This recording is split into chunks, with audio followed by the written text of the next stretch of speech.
नमस्ते बच्चों, कैसे हैं आप सब।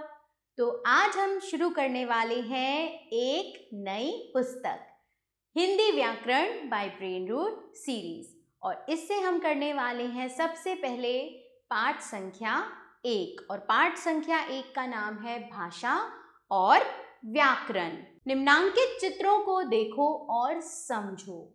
तो सबसे पहले चित्र का देखेंगे बच्चों। मैं सभी को गणतंत्र दिवस की हार्दिक शुभकामनाएं देता हूँ। फिर ख देखेंगे। सारे देश में गणतंत्र दिवस हर्ष और उल्लास से मनाया गया। फिर ग देखेंगे। हेलो राजीव, आज गणतंत्र दिवस की परेड देखी? फिर बिल्कुल, आज तो मैं टीवी के आगे से हिला भी नहीं। यहाँ पर आएंगे घ पर। बच्चों, आज के दिन हमारे देश का संविधान लागू हुआ था।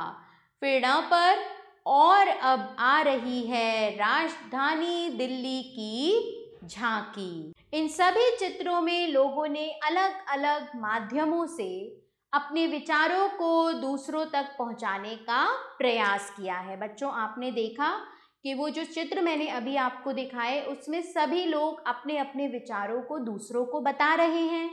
चित्र क में नेताजी बोल रहे हैं। चित्र ख में विचारों को समाचार पत्र में छापा गया है। और चित्र ग में दो दोस्त टेलीफोन पर वार्तालाप कर रहे हैं, मतलब बातचीत कर रहे हैं। चित्र घ में अध्यापक छात्रों को पढ़ा रहे हैं। और चित्र ण में बच्चे दूरदर्शन देख रहे हैं। तो परिभाषा देखेंगे बच्चों। वह माध्यम जिसके द्वारा हम अपने विचार या अपनी बात को दूसरों तक बोलकर या लिखकर पहुंचाते हैं तथा दूसरों की बातों को पढ़कर या सुनकर समझते हैं, भाषा कहलाता है। बच्चों, ये परिभाषा आप याद करेंगे। ठीक है बच्चों। तो भाषा एक माध्यम है जिसके द्वारा हम अपने विचार या अपनी बात को दूसरों तक बोलकर या लिखकर पहुंचाते हैं और दूसरों की बातों को भी सुनकर या पढ़कर समझते हैं। इन सभी चित्रों में अपनी बात या विचार को जिस माध्यम के द्वारा व्यक्त किया गया है, बताया गया है, उस माध्यम को हम भाषा कहते हैं। जैसे जो मैं अभी आपसे बोल रही हूँ, ये भाषा है। आप सुन रहे हैं तो कैसे सुन रहे हैं? मुझे भाषा के माध्यम से, है ना। ये जो यहाँ लिखा हुआ है ये भी भाषा का ही एक रूप है। इन चित्रों में भाषा को अभिव्यक्त करने के निम्नलिखित साधन अपनाए गए हैं। चित्र क और घ में बोलने के, चित्र ख में लिखने के, चित्र ग में बोलने व सुनने के और चित्र ण में सुनने व देखने के। अतः हम कह सकते हैं कि भाषा के दो प्रमुख रूप होते हैं, बोलने वाली भाषा और लिखने वाली भाषा। चलिए बच्चों, भाषा के रूप देखते हैं। भाषा के दो रूप होते हैं, मौखिक और लिखित। आप याद रखें इस चीज को, भाषा के दो रूप होते हैं, मौखिक और लिखित। मौखिक भाषा, जब हम भाषा की सहायता से, भाषा की मदद से अपने विचारों को बोलकर प्रकट करते हैं, वह दूसरों के विचारों को सुनकर समझते हैं। जो हम बोल रहे हैं, आप मुझे सुन रहे हो ना, मैं बोल रही हूँ, तो मैं बोलकर अपने भावों को प्रकट कर रही हूँ और आप सुनकर समझ रहे हो, तब उसे मौखिक भाषा कहते हैं। लिखित भाषा, जब हम अपने विचारों को लिखकर प्रकट करते हैं, वे दूसरों के विचारों को पढ़कर समझते हैं। अभी आप अगर इसे पढ़कर समझोगे तो ये होगा भाषा का लिखित रूप, तब उसे लिखित भाषा कहते हैं। हमारे देश की विभिन्न भाषाएं हैं, बहुत सारी भाषाएं हैं बच्चों जो हमारे देश में बोली जाती हैं। हमारे देश के अलग अलग क्षेत्रों में अलग अलग भाषाएं बोली जाती हैं, जैसे हिंदी, अंग्रेजी, उर्दू आदि। इसका विवरण निम्न प्रकार से है। तो देखो बच्चों, हिंदी भाषा ये कहाँ बोली जाती है? उत्तर प्रदेश, उत्तराखंड, दिल्ली आदि। फिर गुजराती भाषा गुजरात में, पंजाबी भाषा पंजाब में, बंगला भाषा पश्चिम बंगाल में, असमिया भाषा असम में, मराठी महाराष्ट्र में, उड़िया ओडिशा में, मलयालम, केरल में, तेलुगु आंध्र प्रदेश में, तमिल तमिलनाडु में, कश्मीरी भाषा कश्मीर में और मणिपुरी मणिपुर में। ठीक है बच्चों, तो आपको ये सारी भाषाएं और उनके राज्य भी अच्छे से याद कर लेने हैं। विश्व की विभिन्न भाषाएं हमारे देश की ही तरह बच्चों संसार के अलग अलग देशों में अलग अलग भाषाएं बोली जाती हैं। इनमें प्रमुख हैं चीनी भाषा चीन में बोली जाती है, फ्रेंच भाषा फ्रांस में, जापानी भाषा जापान में, उर्दू भाषा पाकिस्तान में, अंग्रेजी इंग्लैंड और अमेरिका में, अरबी भाषा अरब में। चलिए, अब भाषा की लेखन विधि क्या होती है, उसे कहते हैं लिपि।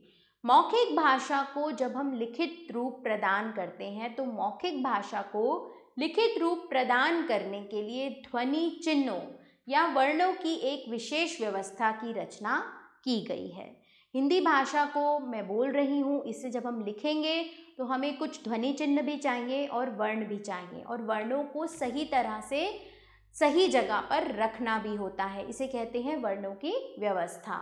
तो यह व्यवस्था लिपि कही जाती है। भाषा के ध्वनि चिन्ह जिस रूप में लिखे जाते हैं उसे लिपि कहते हैं। भाषा और लिपि, प्रत्येक भाषा की अपनी अलग लिपि होती है। प्रमुख भाषाओं व उनकी लिपियों का विवरण निम्न प्रकार है, जैसे हिंदी भाषा की लिपि देवनागरी, संस्कृत भाषा की लिपि देवनागरी, अंग्रेजी भाषा की लिपि रोमन, पंजाबी भाषा की लिपि गुरुमुखी, उर्दू भाषा की लिपि फारसी और मराठी भाषा की देवनागरी, तमिल भाषा की तमिल और नेपाली भाषा की देवनागरी। चलिए बच्चों, ये तो हुई भाषा की बात। अब करेंगे व्याकरण की बात। व्याकरण प्रत्येक कार्य की तरह भाषा को शुद्ध बोलने व लिखने के लिए कुछ नियम निर्धारित किए गए हैं। जब हमें कोई काम ठीक से करना होता है तो हम उसके लिए कुछ नियम बनाते हैं। इसी तरह भाषा को भी हमने सही लिखना है और सही बोलना है तो कुछ नियम निर्धारित किए जाते हैं।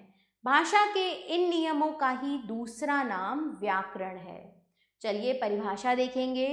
वह शास्त्र जिससे हमें किसी भाषा को शुद्ध रूप में बोलने व लिखने का ज्ञान प्राप्त होता है। हमें इस चीज़ का पता चलता है कि हम भाषा को कैसे ठीक से लिखें, कैसे ठीक से बोलें, उस शास्त्र को व्याकरण कहते हैं। व्याकरण का महत्व देखेंगे। व्याकरण हमें किसी भाषा को बोलने व लिखने का सही ढंग बताता है। व्याकरण भाषा के नियम बताता है। व्याकरण भाषा के शुद्ध रूप का ज्ञान देता है। चलिए बच्चों, अब हम आ गए हैं पाठ के समापन की ओर। तो ये है हमारा अभ्यास कार्य और निम्नलिखित प्रश्नों के उत्तर लिखो। इस प्रश्न को हम देखेंगे। भाषा से आप क्या समझते हैं? वह माध्यम जिसके द्वारा हम दूसरों तक अपने विचारों और बात को बोलकर या लिखकर प्रकट करते हैं और दूसरे भी उसे पढ़कर या सुनकर समझते हैं, वह माध्यम भाषा कहलाता है। भाषा का मौखिक रूप क्या होता है? जब हम अपने विचारों को बोलकर या फिर दूसरे उन्हें सुनकर समझते हैं तो वह भाषा का मौखिक रूप होता है। भाषा के लिखित रूप की परिभाषा दो। भाषा को लिखकर समझाना, जब हम अपने विचारों और भावों को लिखकर दूसरों तक पहुंचाते हैं, वे दूसरे उसे पढ़कर समझते हैं, तो यह भाषा का लिखित रूप होता है। लिपि किसे कहा जाता है और व्याकरण की परिभाषा लिखो। बच्चों, इन प्रश्नों के उत्तर आप पाठ के आधार पर स्वयं देंगे। चलिए, सही वाक्य के लिए सही तथा गलत वाक्य के लिए गलत का निशान लगाओ। क देखेंगे। भाषा के 3 रूप होते हैं। गलत। मौखिक भाषा बोली जाती है, सही। कन्नड़ भाषा हमारे देश की एक भाषा है, सही। हिंदी भाषा की लिपि देवनागरी है, सही। और केरल में गुजराती बोली जाती है, गलत। प्रश्न संख्या 3 देखेंगे बच्चों। उपयुक्त शब्दों से रिक्त स्थानों की पूर्ति करो। जापानी एक विदेशी भाषा है क्योंकि ये जापान में बोली जाती है। हिंदी भाषा की लिपि देवनागरी है। व्याकरण हमें भाषा के नियम बताता है। व्याकरण बताता है कि भाषा को कैसे ठीक से लिखा जाए और पढ़ा जाए। गुरुमुखी पंजाबी भाषा की लिपि है। भाषा के मौखिक रूप में उसे बोला जाता है। प्रश्न संख्या 4 देखेंगे। निम्नांकित चित्रों में भाषा के जिस रूप का प्रयोग हो रहा है उस पर सही का निशान लगाओ। देखिए यहाँ पर अध्यापक कुछ लिख रहे हैं तो लिखित भाषा का प्रयोग हो रहा है। यहाँ पर वो टेलीफोन पर बात कर रही है लड़की तो मौखिक भाषा।